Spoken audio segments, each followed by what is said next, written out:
வணக்கம் ஐயா. சிவாய நம்ம சொல்லுங்க. ஐயா வணக்கம். சிவாய நம. சொல்லுங்க ஐயா. திருச்சி ஐயா எப்படி இருக்கீங்க? நல்லா இருக்கீங்களா?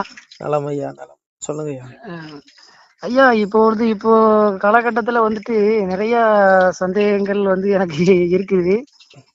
உதாரணமா இப்ப ஜாதகம் பார்க்கலாம்னு சொல்றாங்க இல்லையா? என்ன ஒரு வழக்கறிஞரா இருந்துட்டு சந்தேகம் என்கிட்ட கேக்குறீங்க?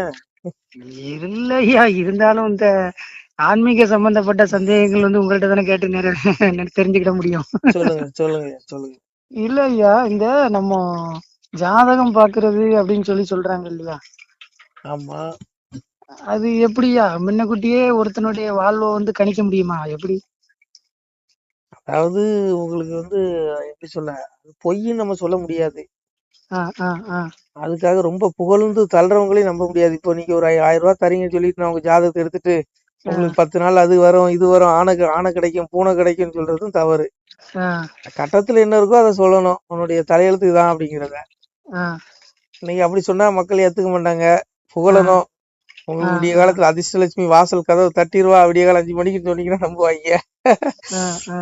அது ஏற்புடையதுல ஏற்கவும் முடியாது. உள்ளது என்னவோ அது சொல்லலாம். அதாவது ஜாதகம் பொய் கிடையாது. ஏன்னா எம்பெருமானே சொல்றாருல, ஜோசியங்கள் சூத்திரங்கள் பல சாஸ்திரங்கள் நானானேன், என்னடங்கா ஜோதி பரன் மண்ணடங்கி இருக்கின்றேன், வேதாந்தம் சித்தாந்தம் விளம்பி வைத்தேன் வையகத்தில். எம்பெருமானே சொல்றான். எங்க அப்பா பகவான் பரம்பொருளே சொல்றான். ஜோசியங்கள் சூத்திரங்கள் பல சாஸ்திரங்கள் நானே, எல்லாம் அவன் தான்.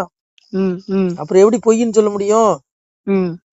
கலியுகத்துல கொஞ்சம் வஞ்ச புகழ்ச்சிகள் இருக்கதான் செய்யும். அதுக்காக நீங்க எல்லாமே பொய்ன்னு சொல்லிட முடியாது. பொதுவா புரியுதுங்களா? எல்லா ஜோதிடமும் பொய், எல்லா ஜோதிடர்களும் பொய்யர்கள் அப்படின்னு நம்ம ஏத்துக்க சொல்ல முடியாது. அது தவறு.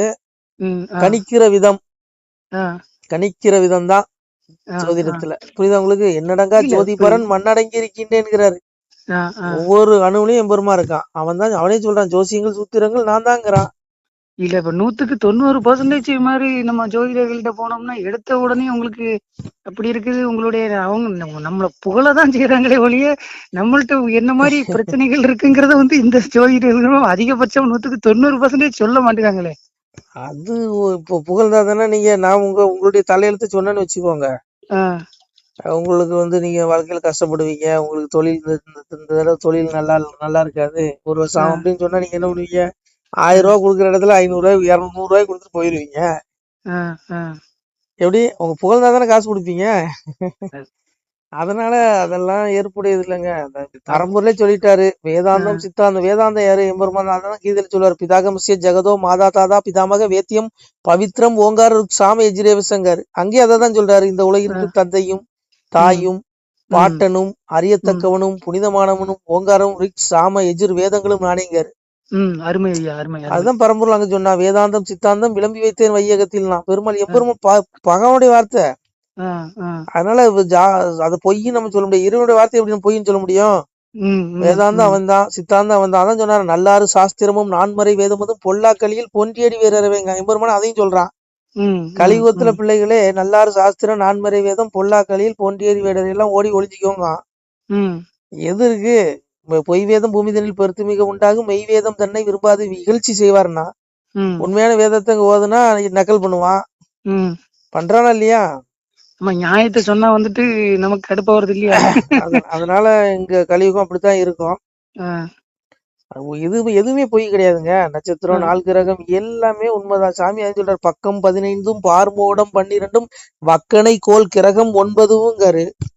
9 கிரகம் இருக்குது, கண்ணுக்கு தெரியுதா? அன்னைக்கு கூட தொலைநோக்கி வச்சு நீங்க பாக்குறீங்க. அன்னைக்கு எவன் பார்த்தான்? அன்னைக்கு எழுதிட்டானா இல்லையா கட்டத்துல? அப்ப எப்படி பொய்யாக முடியும்? எப்படி பொய்ன்னு சொல்ல முடியும்? சொல்லுங்க. கண்டிப்பா. அதனால நீங்க பகுத்தறிவு ஒரு பக்கம் நீங்க சொல்லிட்டு போங்க. விஞ்ஞானம் ஒரு பக்கம் இருந்தாலும் சரி, மெய்ஞானம்னு ஒண்ணு இருக்குது. மெய்ஞானம். அந்த மெய்ஞானத்தை நீங்க ஜாதகத்துல கண்டுபிடிச்சா நீங்க உண்மையே சொல்லலாம், உணரலாம். அதற்கு சும்மா ஜோதிடம் எல்லாரும் சொல்லிட முடியாது.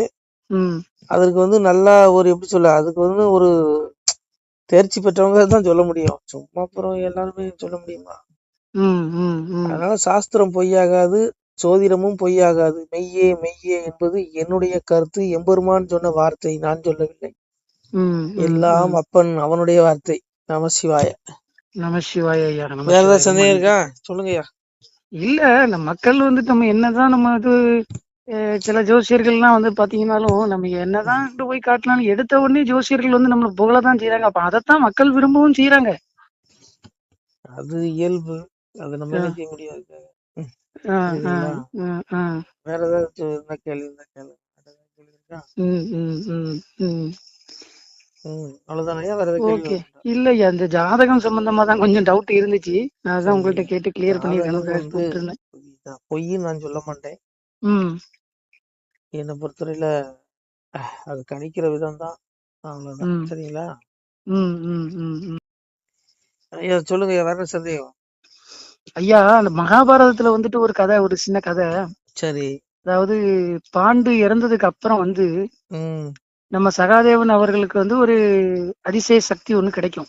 சரி சரி. அதுல வந்து அவர் முக்காலமும் உணரக்கூடிய ஒரு ஜோதிடரா வந்து ஒரு பெரிய லெவல்ல இருப்பாப்ல. சரி. அப்ப பரமாத்மா கிருஷ்ணன் கிட்ட வந்து அந்த கதையெல்லாம் நீங்க கேள்விப்பட்டிருப்பீங்க. அவர் வந்து அந்த அவங்க அப்பா இறந்தது, அவங்க உடலை வந்து தகனம் பண்ணணும் அப்படிங்கிறதுக்காக திரும்ப விரவு செமந்துட்டு வர்றது, அந்த கதையெல்லாம் நீங்க கேள்விப்பட்டிருப்பீங்க. ஆமா ஆமா, எல்லாம் தெரியும். அப்போ வந்து இவரு அந்த கெட்ட வந்து விரவு கெட்ட வந்து தலையில செமக்காம கொண்டு வருவாரு. அப்போ இது எப்படி நீ தலையில செமக்காம கொண்டு வந்துட்டு கீழே போடுறியே அப்படின்னு சொல்லி கிருஷ்ணர் அதுக்கப்புறம் கூப்பிட்டு அவரை கூப்பிட்டு நீ வந்து உன் முக்காலம் உணரக்கூடிய சக்தியை வந்து ம் யார்ட்டையும் சொல்லக்கூடாது அப்படின்னு சொல்லி, இது வந்து தேவ ரகசியம், யார்ட்டையும் சொல்லக்கூடாது, நான் ம் பூமி ம் பாரத்தை தான் குறைக்க வந்திருக்கேன் அப்படின்னு பகவான் சொல்லி கிருஷ்ணர் சொல்லி இவர்கிட்ட சத்தியம் வாங்கிடுவாப்ல. ம் ம் இது எல்லா விஷயமும் அவருக்கு முக்காலமும் உணரக்கூடிய சக்தி. அதாவது போர் எப்படி நடக்கும், எப்ப நடக்கும் என்கிற எல்லா விவரமும் அவருக்கு தெரியும். ம் ம் அதுக்கு முன்னாடி நடந்த விஷயங்களும் எல்லா விஷயங்களும் நம்ம சகாதேவனுக்கு தெரியும். ம் இப்பெல்லாம் போர் நடந்துகிட்டு இருக்கும்போது கர்ணன் கொல்லப்படுறான்.